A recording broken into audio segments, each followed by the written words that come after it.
తర్వాత దీంట్లో వెన్న వేసుకొని మన డిష్ తయారు చేద్దాం. ఈరోజు వెన్న వేసిన వెంటనే మనం కుకుంబర్ ముక్కల్ని వేసేసుకుందాం. ఈ కుకుంబర్ ముక్కలు ఈ వెన్న తోటి స్లోగా కుక్ అవుతూ ఉంటాయి. కానీ కుకుంబర్ ఇలా అయినప్పుడు దాంట్లో పెద్ద రుచి ఏమీ ఉండదు, కేవలం ఒక మంచి తీయటి సువాసన ఉంటుంది. మంచి రుచి రావాలి అంటే ఇప్పుడు మనం దీంట్లో ఏ మ్యాజిక్ చేయాలో చూడండి. చక్కగా ఈ వెన్నలో మనం ఈ కుకుంబర్ని ఇలా సాటే చేసుకుందాం.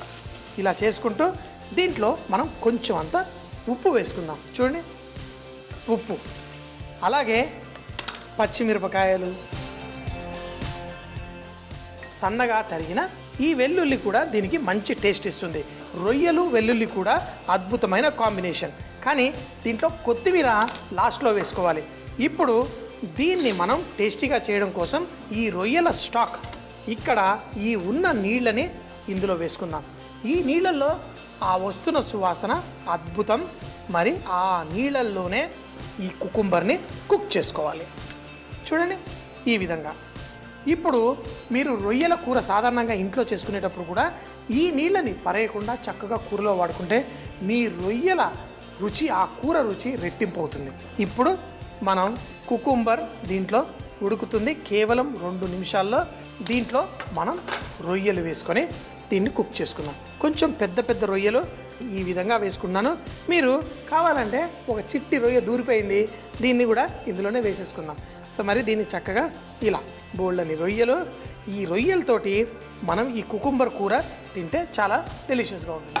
కేవలం మన దేశం వంటలే కాదు, విదేశీ వంటలు కూడా వాళ్ళు ఎలా లైట్గా, మైల్డ్గా, టేస్టీగా చేసుకుంటారో చూడండి. ఇందులో ఉప్పు కరెక్ట్గా ఉండాలి.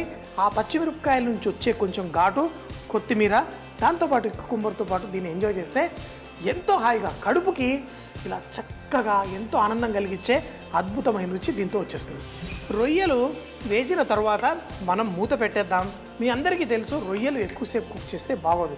ఇలా ముఖ్యంగా స్టవ్లో కూడా కేవలం 3 నిమిషాల పాటు అందులో వేసి ఈ రొయ్యల్ని కొంచెం సేపు దాంతోపాటు చక్కగా స్టీము, బాయిల్ ఏదన్నా చెప్పండి, ఆ కుకుంబర్ కుక్ అవుతుంది, ఇది అవుతుంది. చివరిగా మనం కొత్తిమీర వేయగానే ఎక్కడ లేని అద్భుతమైన సువాసన వచ్చేస్తుంది. మంచిగా పర్ఫెక్ట్గా ఇలా కేవలం 2 నిమిషాలు మాత్రమే కుక్ చేసుకుందాం. ఇప్పుడు మన రొయ్యలన్నీ చుట్టుకుపోయాయి.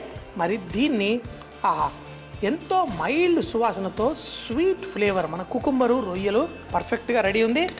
ఇంకొక నిమిషం ఇలా అయిన తర్వాత కొత్తిమీర వేసేసుకొని దీన్ని తినే టెక్నిక్ కూడా కేవలం అన్నంలో మనం చక్కగా కొంచెం చారులా పోసుకున్నట్టే పోసుకొని ఆ కుకుంబర్ దీన్ని తింటుంటే అదిరిపోతుంది. మనం వెన్న వేయడం వల్ల కూడా దీనికి ఒక మంచి అద్భుతమైన రుచి వచ్చేసింది. చివరిగా తీద్దాం కొత్తిమీర. చూడండి, ఆ లేతగా ఉన్న కాడల్ని ఇందులో వేసాను. వీటన్నిటిని తింటుంటే భలే మంచి రుచి వస్తుంది. ఇందులో ఈ కొత్తిమీరని ఇలా వేసుకుందాం. వేసి ఇప్పుడు స్టవ్ కూడా కట్టేద్దాం. స్టవ్ కట్టేసి దీన్ని వడ్డించేసుకోవడమే. నోరూరించే అద్భుతమైన సువాసనలతో పర్ఫెక్ట్గా రెడీ అయ్యింది. ఇప్పుడు చక్కగా ప్లేట్లో అన్నం.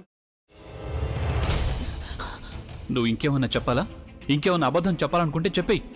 నేను చూడాలనుకుంటున్నాను నన్ను మోసం చేయడానికి నువ్వు ఎంత నీచానికి దిగజారగలవు అని. ఎందుకు ఆలియా, ఎందుకు నువ్వు ఇలా చేసావు? నీకు తెలుసు కదా నానమ్మ తర్వాత నీ ఒక్కదానిని కదా నేను పూర్తిగా నమ్మేది. ఏమన్నావు నువ్వు? ఈ మధ్య అన్నిటినీ మర్చిపోతున్నావా? అది చాలు. వాటిలో ఉన్న శక్తి విషయాన్ని గ్రహించి మనకు వివరిస్తాయి.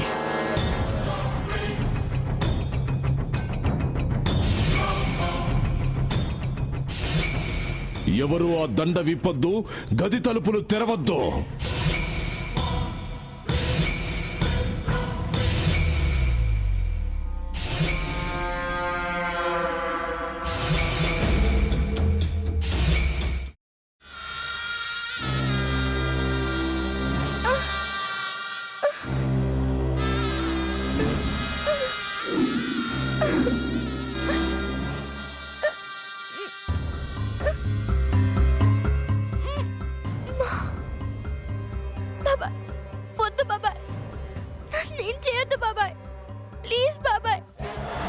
నిజం తెలిసినప్పుడే నా ఆలోచనలో నువ్వు చచ్చిపోయావు.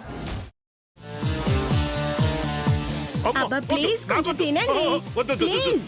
భీమారావు గారు మీరా? ఇగో మీరా కాదు సక్కుబాయ్. అవును, మీ పనామే లేచిపోయిందని చెప్పి కంప్లైంట్ ఇచ్చినావు కదా. రేయ్, ఆయన కంప్లైంట్ ఇచ్చింది లేచిపోయిందని కాదు, కనిపించడం లేదు అని. అచ్చా, అట్లానా? సరే మేడం. ఇడియట్.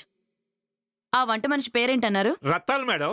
ఏం పెద్ద మంచి, నీ వంట మంచిని కూడా మేడం అని పిలుస్తావా? రేయ్ హాఫ్ బ్రెయిన్,